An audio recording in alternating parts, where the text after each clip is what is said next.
C'est pour le changement, c'est pour le changement, c'est pour le changement.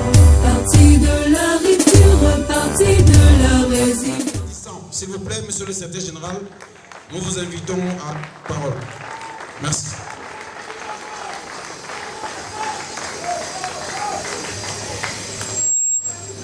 Assez viva! Viva! Assez viva! Viva! Assez viva! Viva! Viva! Viva! La tondi bino botondi lokola boyeko ya nola mbela o to salaki bino pambate banda to salaki nteke ya mibumi sato ya parti na biso tozwa ki lisusu ba occasion ya ko sangana boyete. Et comme Tozali ko chuter vers la fin de l'année et qu'il y a des programmes qui doivent maintenant être encore mis à la disposition du public parce que Nasuka na kosala pe annonce moko aussi important to bana nyonso ya nyonso Tozali kozela yango esengela ki na biso en tant que gestionnaire au quotidien à parti tokoka ko benga bana nyonso ya libota to kutana to solola to manyola to sombitinya makambo zali koleka na situation politique ya mboka na mikolo yo tozali kobika. Assez viva. Viva. Assez viva. Viva. Assez viva. Viva. Viva. Viva. 2028.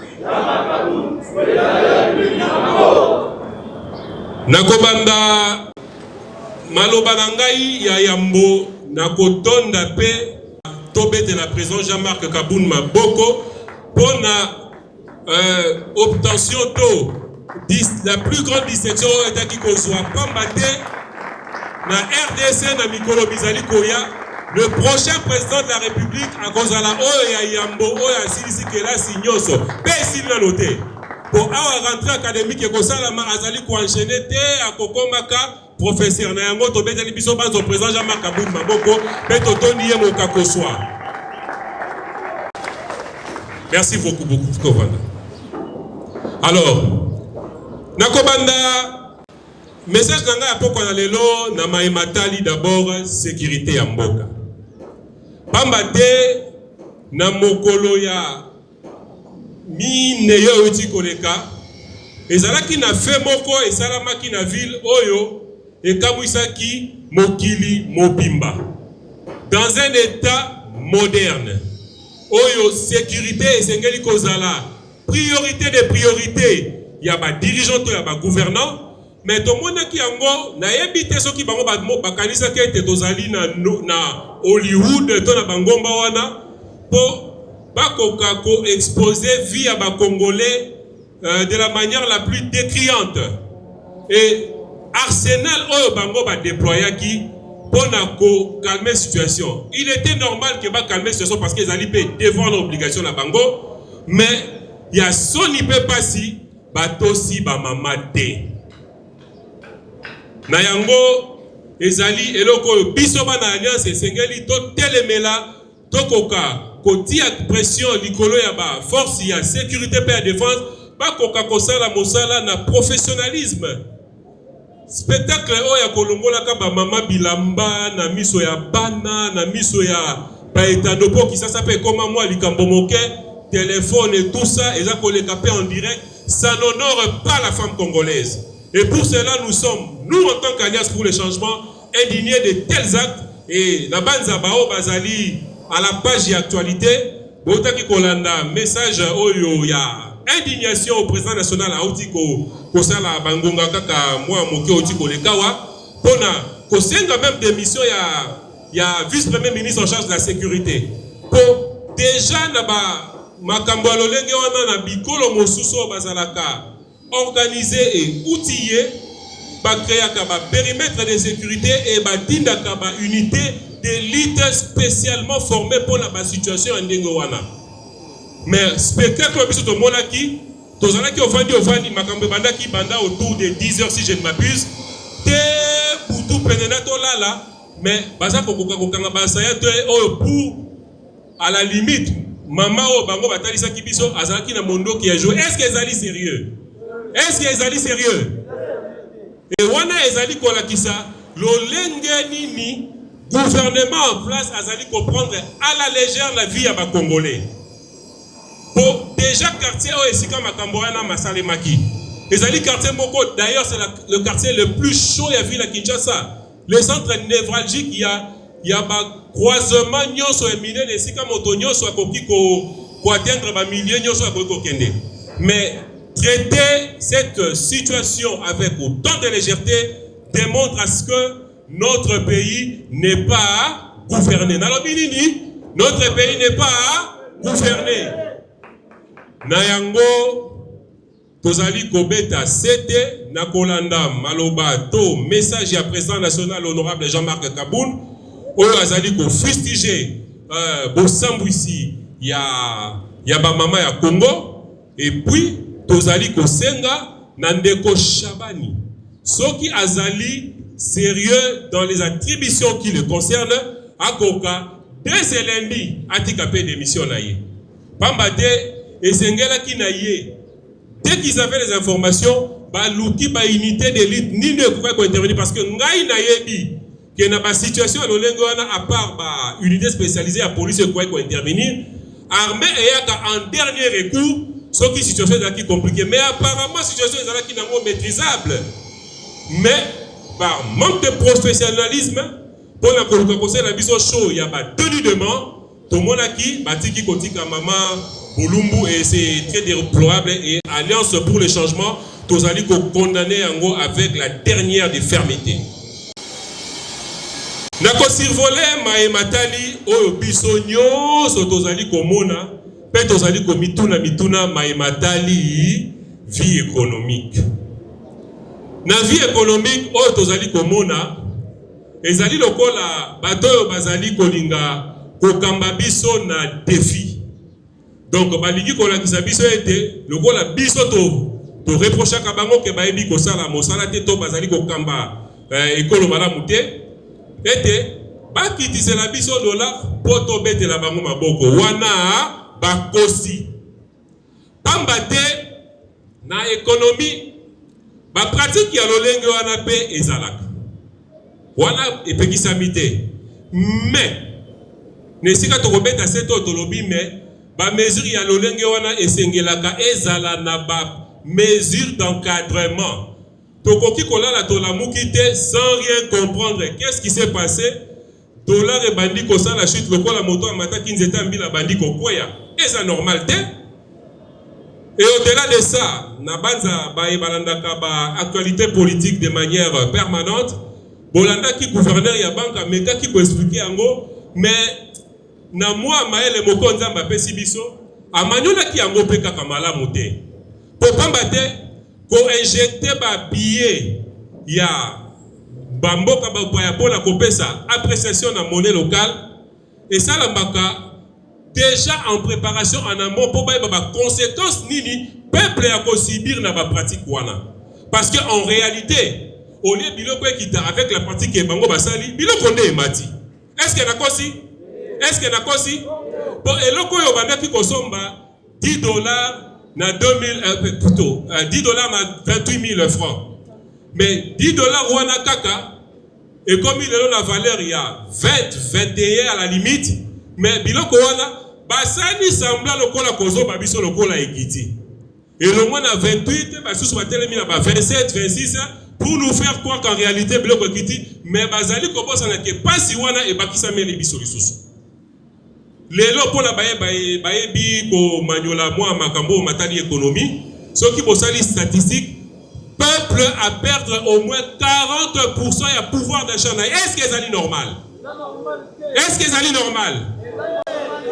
Na yango tozali ko ebisa na gouvernement ya Ndeko Tshisekedi bakanisa te ke lokola basala ki boye biso en tant que ba opposant to akoloba ete basala ki to betela ni bango maboko wana na bandeli lisusu bakosi pour s'occuper landaki ba norme ya art ndenge balobaka mais ezali devoir pe obligation na bango eza lokola tata devoir na ndako ezali nini koleisa kobokola kotangisa ko soigner bana soki tata asali yango babetela maboko est-ce que ça na sens?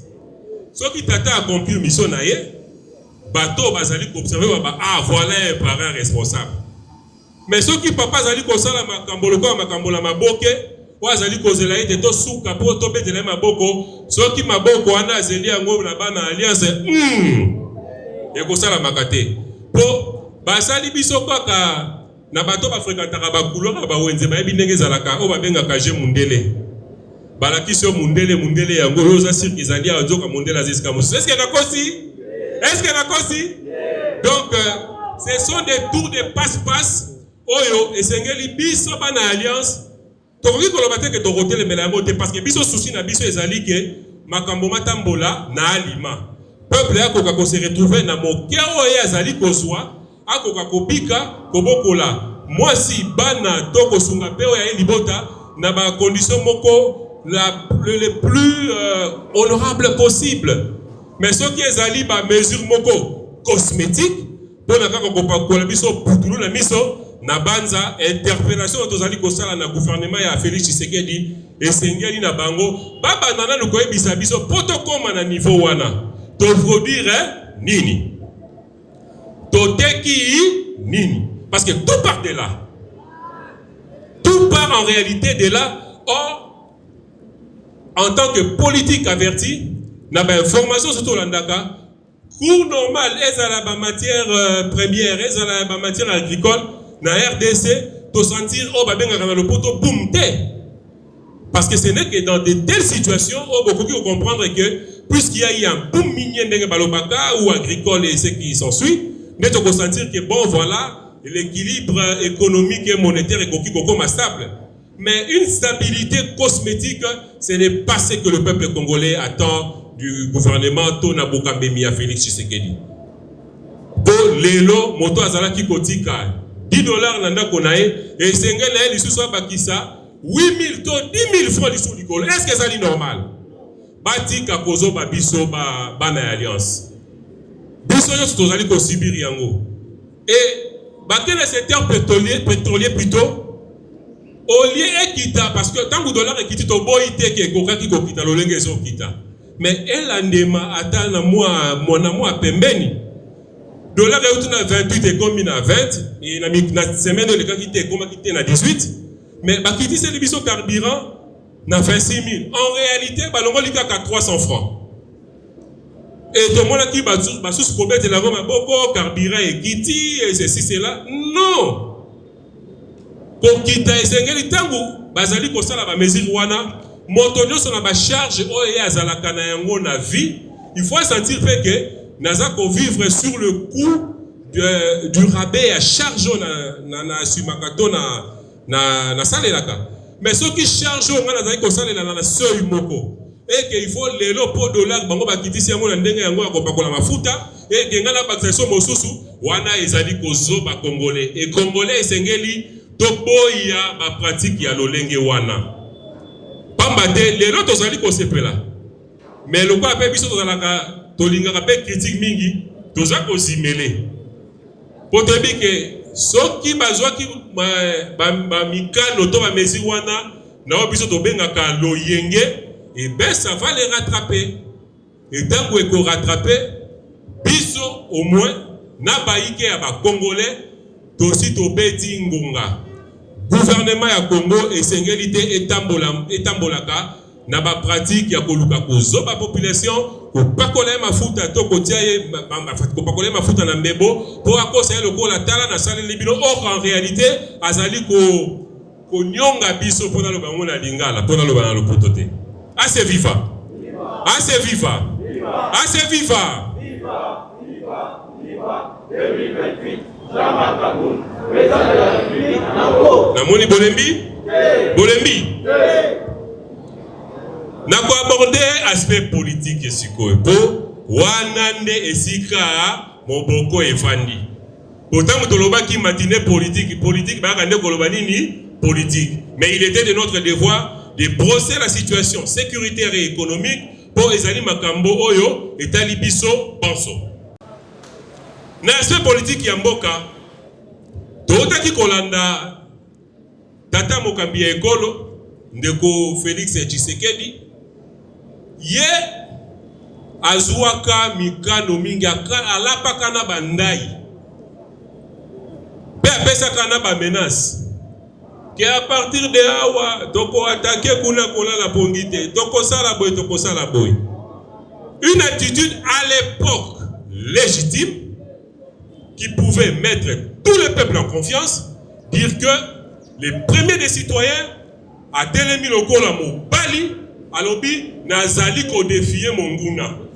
Bon, Kagame aza lokola moto tokoki kotia eta lokola Goliath tete. Bobo talaka lo lenge oyo azali na tata mokambi ya ekolo Congo soki tobi ata tokangela bango toza sirke foto kuta ke toza ko ba ya fachi tika okobomba tata tika mwana mais on a biso mokambi ya ekolo la la la la la la la la la 2023 au pesi biso assurance nyonso biso tolobi ya mbalo pena tokomona penda biceps ya tata mokambi ya ekolo ya mapinga ya ekolo ya ba politique ya ekolo poto koka kotia banyangala kata wana panzi moto po makambo pe ya este esila mais quelle n'a pas été notre surprise et na base ba batanga kapé régulièrement ba réseaux sociaux na Twitter président Jean-Marc Kabunda tunaki azo mituna soki tozali wapi donc na biso noto tozo comprendre les sous-soutés pour moto otango azali koloba makambo kazali ko proférer ba menace to ba intimidation azali ko sala na adversaire et sengela ki na été akoka publiquement ko se dédire na lolenge wana pour ba yembela ka biso nzembo ya diplomatie agissante mais s'ils étaient méticuleux dans leur démarche et sengela ki na bango avant de tata mokambi azwa risque ya koleka publiquement ya kosala ba déclaration ya lolenge wana mais ba service to ba collaborateur na e o ba géraka ba question diplomatique ba koka déjà ko entrer en contact na ba ka wana mususu po masolo wana ebima na lolenge wana te mais ya soni pe ya pasi tata mokambi azali ko tendre loboko na moto ya alapa kinda ya komona na yeka liboso na nkolo asenga na ye basala la paix babengaka la paix des braves mais sikoyo paix des braves ango kaka na minute elandaki bolandaki directement réaction ya gouvernement rwandais ezali soni pe mawa soki ozali kokoka masolo te alors bunda nalobi nini bunda pona masolo mutu wana toyebi lolenge na ye azalaka akozala akosi bino azobi bino po même bakoro basalaki na makambo etali bakor na Washington na obaza okende nango na doa ya lokola moto loyalotiliki ya SNEL et kufe pele lokola mwasi mobalo balinga okabona te mais bakutana na coin basololaka kaka et ça normal te bokei kosala masolo au lieu bokende défendre ba situation sécuritaire na ba norme ya koluka tokende na schéma oyo Alliance pour le changement abeta kambela banda le 17 mars 2025 ya komema masolo na lolenga na pona ko aboutir na retrait définitif ya ba troupes rwandaises mais ya kokamwa ba komi ko kontroler biso makambo etali mine. Est-ce que ça est normal? Et tout ça, c'est pour distraire le peuple et nous faire passer le temps comme ça pour, en réalité, ma revendication, oh, biso, classe politique, société civile, oh, bazali kosenga nae, akoka kosangisa, bana mboka to ba force vive nyoso ya nation, mais sika moko, toloba, tina nini Congo, ezali kotambola malamu te.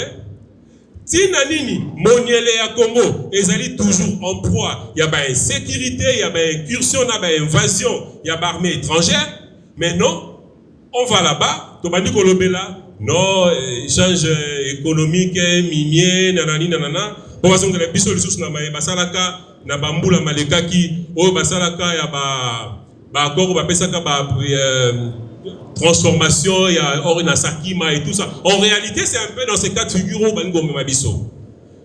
Et Bisso, en tant qu'Alliance pour les changements, Tokobet, il y a toujours Mbela, Ben Amoni Mbela Wana, Lokola azali koyoka te, tomi tenir prêt.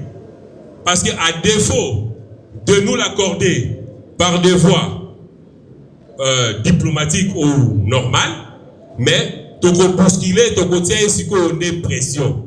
Pour qui vient à Congo, depuis l'histoire, il y a évolution économique et les kaka toujours dans le processus, il y a ma solo. Mais ma solo est malheureusement ou heureusement pour certains, et l'unga comme ma biso kaka na ba tanto bato balobaka ya cause la partage ya gâteau. Congo ezali gâteau te. Congo ezali gâteau te.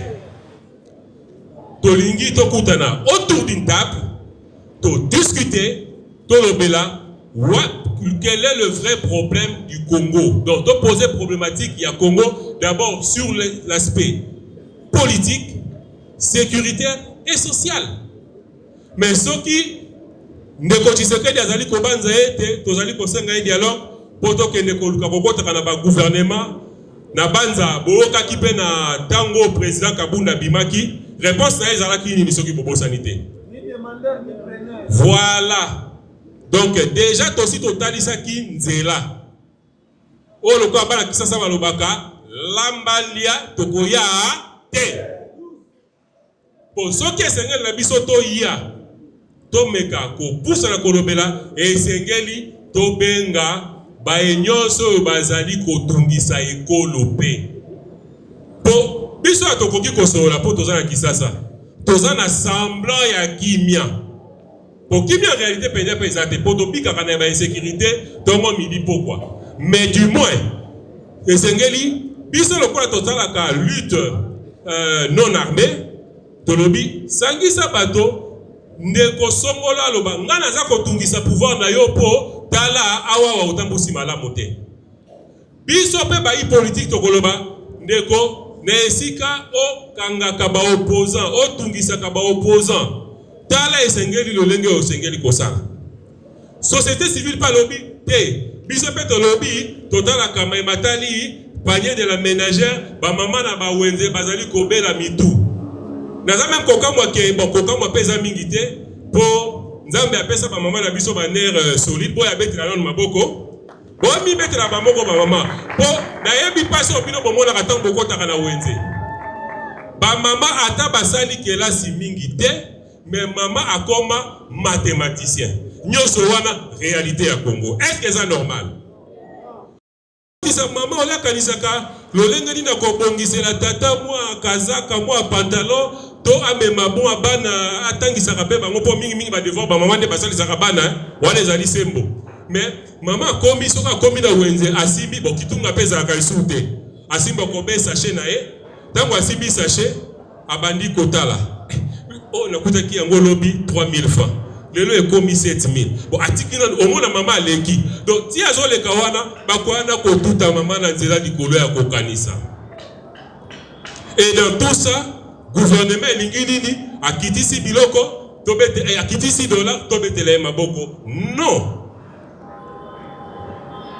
na yango esengeli na tata mokambi akoka kotelema kozongisa makanisi sima nini oyo déjà classe politique esenga ki banda to banda ki ko sala ba demande wana na ye moko ndeko Tshisekedi à revoir passé politique na ye parce que moko mokambi nyoso ya politique to moto nyoso azali na ambition même en dehors de la politique atalaka lelo nazali awa na uti wapi nazokenda wapi o liboso esika yo tozali kokende toza kokende na fe ya manda na ye akanisa te ke akozoba biso soki azobaki biso lobi akozoba biso tango nyonso te ase viva ase viva ase viva viva viva viva 2028 chama kabund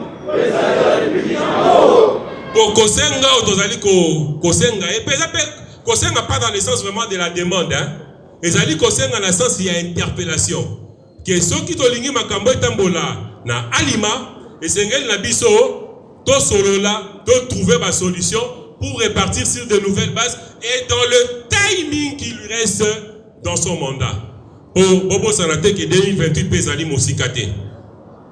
2028 ezali mosikate. Pour ceux qui tozali ba politique oyo toza vraiment averti.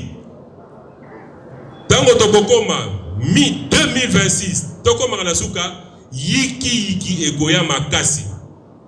Pour wane kozala oyo bato babengaka rappel des troupes doit affûter mandou qui n'a pas politique pour et Tumba 2028 de toutes les façons à cause de la capé candidaté.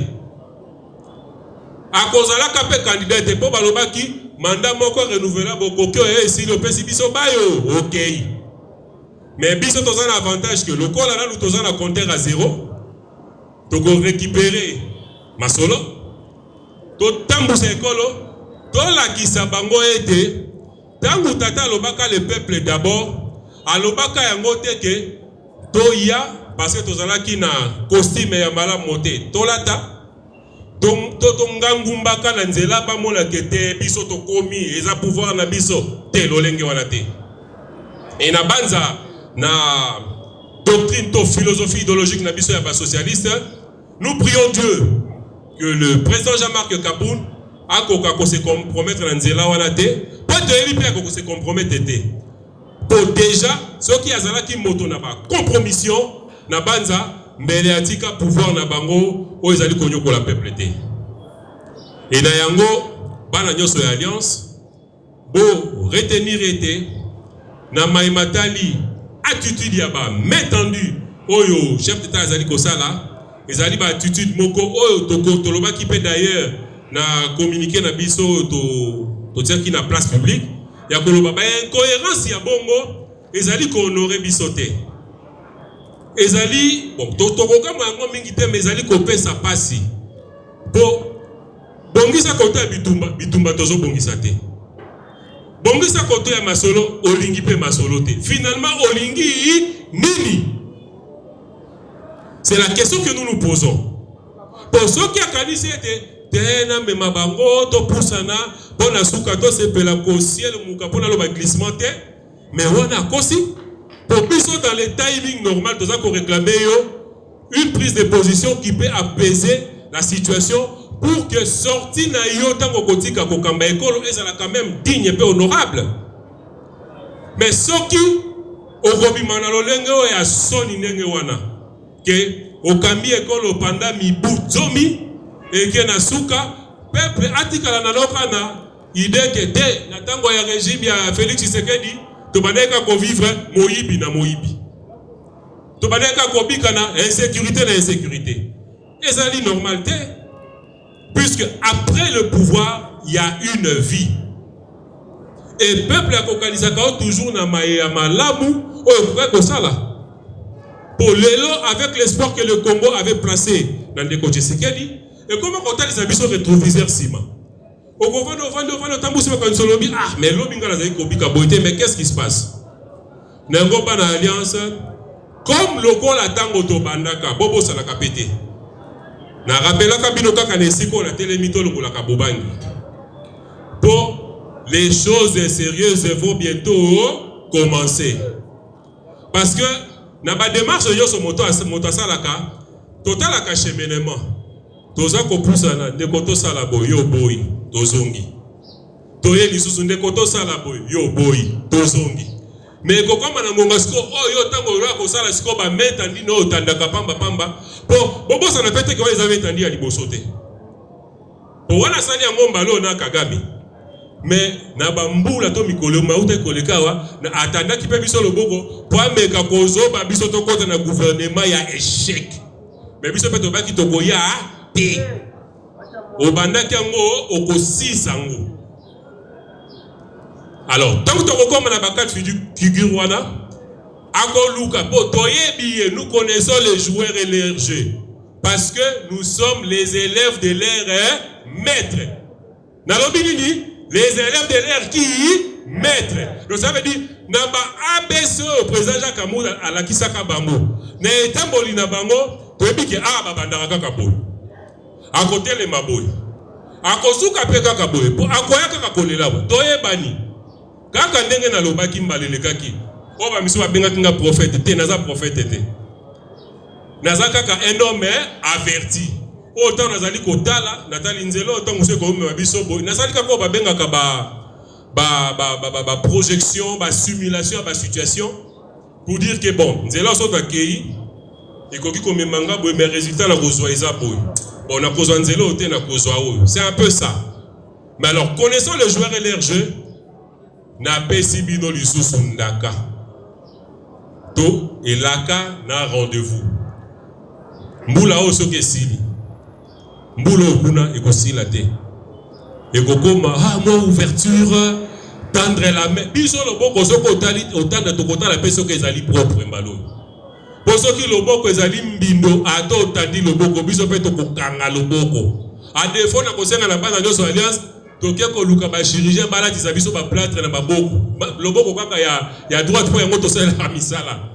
Pourtant bakotanga biso loboko biso pe tolakise biso pe tosito comme lokola bato maboko ezali kotungisama tokotandre pe lisusu parce que tango to bandaki ko luka la mettre ndi wana na ndenge ya politique ya masolo yo linga kite yo lingola kisa biso te o loba na biso que non to kosala dialogue na lo lenge wana te dialogue et puis ozo ko lobango avec un manque de respect criant et c'est ce qui n'est pas normal.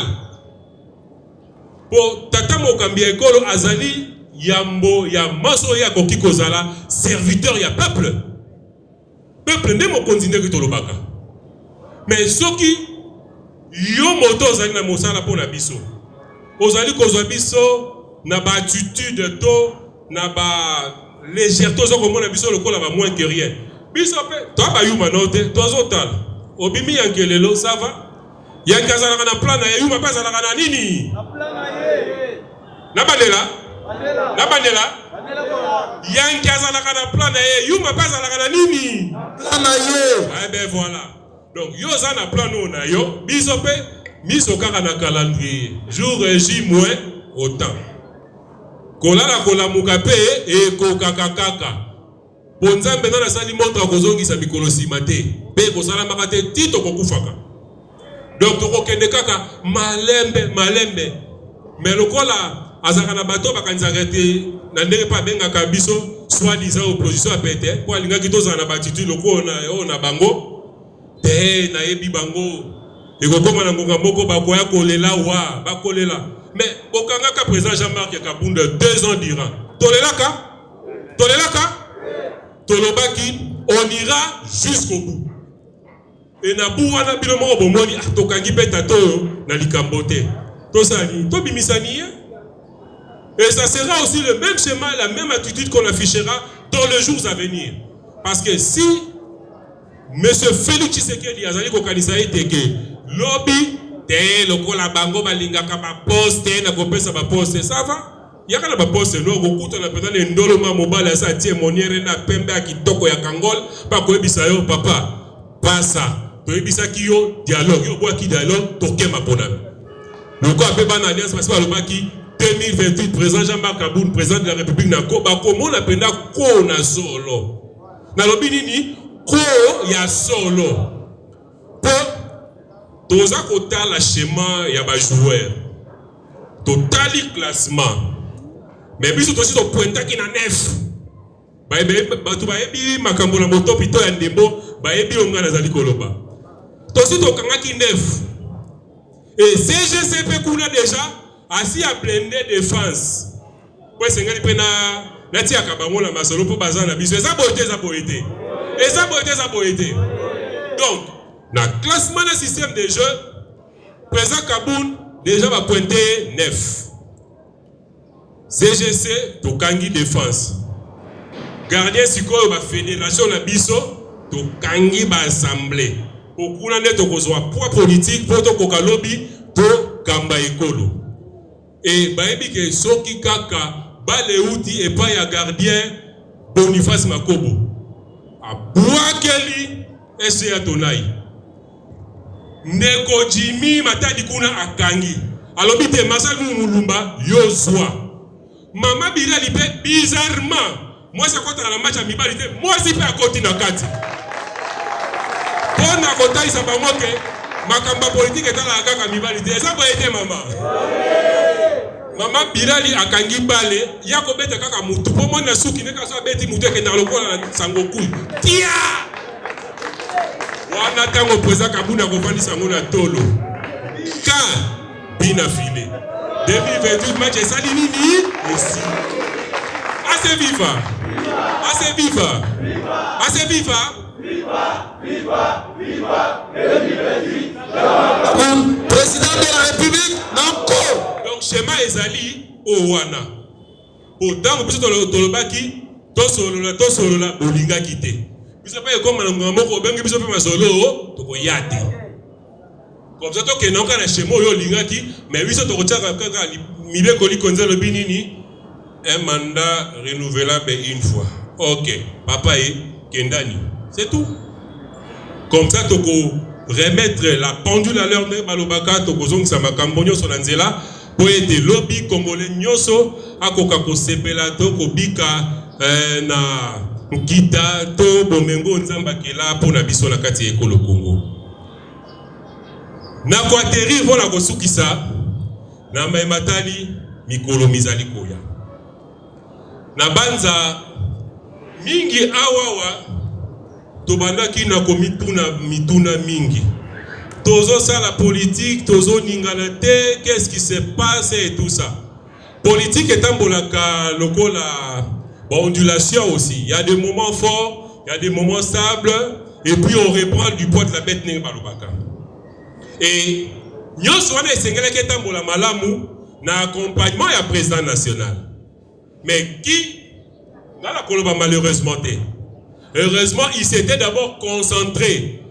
Azola biso alongola ba argument ya ba paramètres so ba koko ba na ko douter atanga te asala bonne te. Et d'ailleurs j'apprécie beaucoup nos camarades de la communication qui ont ressorti pour ba misusu ba mona kika na ba ebi pe masola politique ngo malamu te to sur histoire politique ya mokambi ya lingomba politique te ba mona ka asali la plus grande distinction abaneko ke na classe te akoma ki kuna ndenge nini mais na mona ba bimisa ki pe mémoire naé à 3e, il a fait un premier cycle. C'est pour dire que président Jean-Marc Kaboun a un parcours normal. Pour attendre que mais l'obinga y sengeli na kamba école. Na bakambi nyonso basale ki Congo. Total malam. Est-ce qu'il y a universitaire azali? Est-ce qu'il y a universitaire azali? Pour batanga na bango ba misusu bazoka ngolu na tanga ba bejo ezaki te. Moi, on a déjà 4e des humanités, déjà, il pouvait déjà assumer certaines fonctions. Mais tant qu'on peut te commis, qu'il est tambolé, c'est un peu sous batanga. Mais tout le monde qui peut l'école, moi, il y a Nyamou Nyamou. Oh, bref, dans la classe, il y a banité. Document titre, il y a mémoire, il y a défense, il y a banité, cacao, au tanga, aux aïeux sauté quand même. Mais on a biso, tu es dit que, assez abandaki, et pour l'Iboso, il y a un premier cycle. Makambatali politique ba cheke pembeni po bakanza été loko ati po azo tanga mingi po biso ambition ezali lobby docteur en droit ambition ezali nini docteur en droit babi kabuna comme docteur en droit mais il faut comme docteur en droit bobengaka tata na ya politique docteur mais moi la landa kanzela ya tata eza bongote na bongote mais loko la pena tango wana archive ezalaka te télévision ezalaka te WhatsApp ezalaka te TikTok pesa laka te mais ambalo pele to ko bandofanda oluki otala défense président Jean-Marc Kaboun obeti défense Jean-Marc Kaboun omoni ngambe mobali bien costume ya sointant adui atangisi ba professeur naï et basalaki défense on a appelé déséquilibre na l'habité bato vraiment ba oyo so baleka ki liboso na moi mituna mi balé misa to batele moi na biso lokola ya sa mais la matière parce que matière wana déjà lui il est dans la pratique il est dans la pratique donc à Québec il concerne la kaka formalité d'usage à remplir formalité pour que na ba condition requis pour que pour candidature na yo ezala recevable et sengela ki baeba obotami wapi otangi wapi obala osala et tout ce qui s'ensuit. Ce qui est l'élément moko ane bandaki kozanga na biso lelo esengeli tobetela katoloke to sa tu ango to sa nini to suis ango déjà donc le plan et le schéma est bon et nous respectons les timings. Et ndenge nalobaki na introduction ya étape oyo ki na mikolo mizali koya nazali kosala une annonce officielle et sans peur d'être contredit. Et nazali koloba yango sous le contrôle ya madame la vice-présidente naba SGA nan président ya conseil politique et que dans plus ou moins 2 à 3 semaines président Jean-Marc Kaboun a co-signé retour actif naïe. Tobetela mokonzi maboro makasi. Politique ya bandisi koyo. Retour actif. Bon, il devait d'abord se concentrer sur ses études. Le cola et s'il l'a noté mais et Guiti, si quoi alors ça un retour, je dis bien actif. Et ça sera beaucoup on va communiquer et les cas d'ici en tout cas sauf changement de dernière minute. Moi d'aller ma solo to solo là qui n'a yango mercredi. Que d'ici 2 ou 3 semaines à cause de la maman conférence de presse. Maintenant. Donc à cause de la sous la conférence de presse et puis son base te dit que tant où président Jean-Marc annoncaka Mokili et Télémaka. On denge balobaka Kaboun va arrêter le temps. Po bakomituna akoloba lisusu nini. Akobeta te. Nous avons fait ton côté déjà. Mituna ekopesa mamingi, mais c'est là que nous saurons et que nous allons dévoiler la marche à suivre dans les jours à venir. Mais nga lokola na moi songi po na kopi ozala nango. Na yo kisabino kaka moi solo, moi nzunga. Ezali ete ndenge na otaki koloba na malobo na otaki koloba tout à l'heure là. Donc tokotali sa schéma mais topesa ki schéma il y a 6 conditions. Mais total condition liboso et 6 000. Wami bali mitigé, ya misato. Conclusion, il y a l'ingité. OK. Donc ça la dini, nous allons user des armes politiques. Donc, pour se tenir kaka prêt. Et interpellation n'a pas se tenir prêt. Il y a yambo, nazali kobete la mo c'était na ba fédéraux. Parce que bino ndebo kambaka biso en réalité. Pour nyonso tokoki kozala na parti awa, en réalité, nous venons où nous sommes sous la direction ou la gestion de nos autorités provinciales que vous êtes. Nayango, Bola Moussa Base, Ngonga et Belemi. 2028, Eza Mosikate. Et Nazali Kolobayango, publiquement. Pourtant, vous présentez qu'on paie sa go. Donc ça veut dire que ceux qui sont là, le baki, toi, bimania balabala, vous voyez bien que socle top pilier à partir de la canini, ma fédération. Donc on attend beaucoup de vous. Pour ça, le programme, pour bengi biso, biso banso, wana, bota la tête que non, Azali, président Songolo, secrétaire général, té. Na kwa yanga ipe loko la, membre mo konzanga ya fédération, a bengi ngai. Pour tokoko, ma tokozongi sa batu la culture wana, oh, malheureusement, ils ont qui mal appliqué puisque c'est une des voies de revendication. Il y a que ça peuple la balabala pour interpeller le pouvoir, il y a que changer ma cambo. Mais le quoi là, avec d'abord l'objectif, il y a que ça président Jean-Marc Kaboun de la prison. Bah, si biso sur occasion, donc il y a une phase de mon sous, une dimension mon sous. Et pour cette fois-là, tobandaka kosala yango biso moko tata zalaka ya bokangemi. Mais Nambalo Tata Aigle Azali libre. Donc, ce qui appelle Simbela, biso ban se référence à biso fédération et président fédéral, pesa biso schéma. Toko son kanza lo lengeni, toko tambo lo lengeni. En tout cas, prenez ça avec le plus grand sérieux possible. Pour Ezali Masolo, déjà, autre solo kina, Tata Mokambia, parti pene à école il y a 2028. Donc, Nazali ko interpeller bino et bisope ba membre ya ba fédération. C'est pas parce que nous avons des responsabilités au niveau national que nous devons oublier que nous sommes rattachés à nos fédérations. Ndakisa na ba biso ba eto zena kader banani bazala ba carte ya ba membre boto mwana maboko. Po wana pe photo beta c'était. Et ce qui botali malamu na ba carte wana batia kateke adresse na biso songolo pakala mais batia ka référence à la fédération na biso. Donc nous avons ce rattachement là à la fédération tous sans exception, partant du président national au dernier des recrues. Motona moto et sengeli à se reconnaître na base na et aussi parce que wana pezali ba plainte nga na yo kaka na ba fédéraux que non bino bakambo au niveau national tokendaka ko participer na ba activité ya ba fédération té tobolongola lolenge na biso ya kozalela na makambo wana. En tout cas, je l'ai dit avec le plus grand sérieux possible. Parce que les autres, tu pointé mon sapi na ba fédération. Mais fédération, personne les nous avons aussi une part de responsabilité. Bisobanso pour la grande majorité d'Ozali Nakati, il y a un groupe, il y a une fédération de Bisopé. Ceux qui sont Kimbela, en tout cas, Tokendaka. Et moi-même, je vais m'exercer aussi à cela. En tant que serviteur, il y a parti, ceux qui ligne de conduite ici et PCMI, na banza, na koki ko se soustraire. Moins encore, président national, maman vice-présidente nationale, ainsi que tous les organes qui gèrent les partis dans sa vie politique. Donc, il y a l'interpellation avec le plus grand sérieux possible. Que na mikolo mizali koya dès que mot d'ordre ya président national est parce qu'à promettre un gars que na kolbanda na annoncer retour. Or na retour wana ko sa ni sko bandi kotala. Comment maintenant attaquer nos adversaires politiques sur le terrain politique?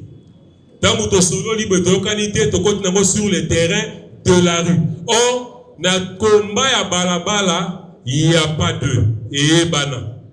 Tant ya koloba to ebikara ke bato bakotosa pe biso nde tokomema bato batosa poto ti a pression po ete kimia ekoka koingila na Congo eke kopusa no tozali kopusa na pende ya maponami mwana noso alliance akoka koyeba déjà kozwa position na ye surtout na ba biso ba tozana ba ambition toyeba déjà ko affûter ba arme na biso. On n'a plus le temps et le temps ne joue pas en notre faveur. Donc, tenez-vous prêts et que d'ici 2, maximum 3 semaines, sauf changement de dernière minute, pour mettre à temps dans les circonstances à la Kanzambe. Mais biso en tant que bateau, na Maël et Boigno appelle ça président Jean-Marc, à Talisa qui était que d'ici 2-3 semaines, parce que déjà le corps la serbe, il me qui on a monokonaé, na base a déjà passé à Banda qui kokoma. À ça déjà na prion les alliés qu'on s'est préparé. Pour que dès que la date sera annoncée officiellement, tokosa la mbela et que mokolo yango ceux qui kozala pe kozala souhait pour nangai ceux qui pe kozala pop généralement pe point de passe ça la ngona balabala te ceux qui to louer pe moi ici comme ya moi monene ya capacité à koleka nzambe ndako e banel to bongisa makambo mais du moins pour ce qui concerne les partis pour les prochaines activités d'abord ça sera le retour politique il y a président Jean-Marc parce que à ça qui annonce il y a retour na occasion anniversaire pour dire merci aux membres de l'Alliance pour le changement et aux Congolais qui l'ont soutenu. Et Mbalo Sikoyo, à Lingui Sikoyo, à Kota, à mettre en pratique Mayeye à Yekola na Etumba politique. Na Banza, pona lelo, na Kosukawana, pona na Bongisa Kikaka, 4 grands aspects na Lobelaki. Pour, s'il faut que je récapitule, Bazo Babisote, na makambo ya bokiti ya dollar et tout ça babe mabiso na ba spectacle ya ba indignation te o esengeli biso ban auto fustigé et enfin main tendue ezalaka pe na limite to sengi to lobby mais sikoyo nde il faudra maintenant que nous agissions et nous allons agir politiquement. Assez viva. Merci beaucoup. Aujourd'hui c'était d'abord un rappel de troupes. Nous avons répondu présent à l'invitation du secrétaire général du parti pour bien entendu être éclairé sur certaines questions relatives à la vie sociale et également sécuritaire du pays. Comme vous le savez, plus récemment, il venait d'y avoir un braquage et ce braquage où une dame congolaise a été victime d'un traitement inhumain, d'un traitement dégradant et contrairement à nos mœurs en tant que parti politique qui prône la valeur de l'homme, nous ne pouvons pas rester silencieux face à cette situation. Le plus grand message aujourd'hui, ce qu'il faut retenir, c'était également l'annonce des activités de grandes envergures sur terrain pour signer le retour de l'homme et du seul fils idéologique de Etienne Tshisekedi. Je cite le président national Jean-Marc Kabound à Kabound. Dans les jours qui viennent, la population doit rester mobilisée parce que nous allons entamer des actions d'envergure pour exiger la paix sur l'ensemble du territoire national. Je reviens un peu sur le traitement inhumain dont vous venez d'épingler. Mais quand même, le braquage, c'est un crime. Écoutez, la population doit être sécurisée. Peu importe les menaces sur le plan de sécurité qui pèsent sur l'ensemble de la population, il doit y avoir une certaine confiance de la part de nos services de sécurité. Toute la population doit être dignement protégée. Il n'est pas dit que parce que cette dame a eu à poser du tort ou à troubler l'ordre public, qu'elle doit être victime de ces traitements inhumains.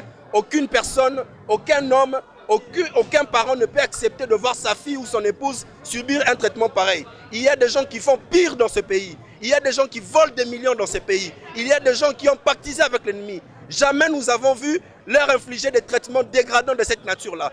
Tout ce que nous voulons, que l'énergie qui a été déployée pour humilier cette dame puisse également être déployée pour mettre derrière les barreaux toutes les personnes qui volent et qui détournent les deniers de la République. Voilà en gros la position de l'Alliance pour le changement.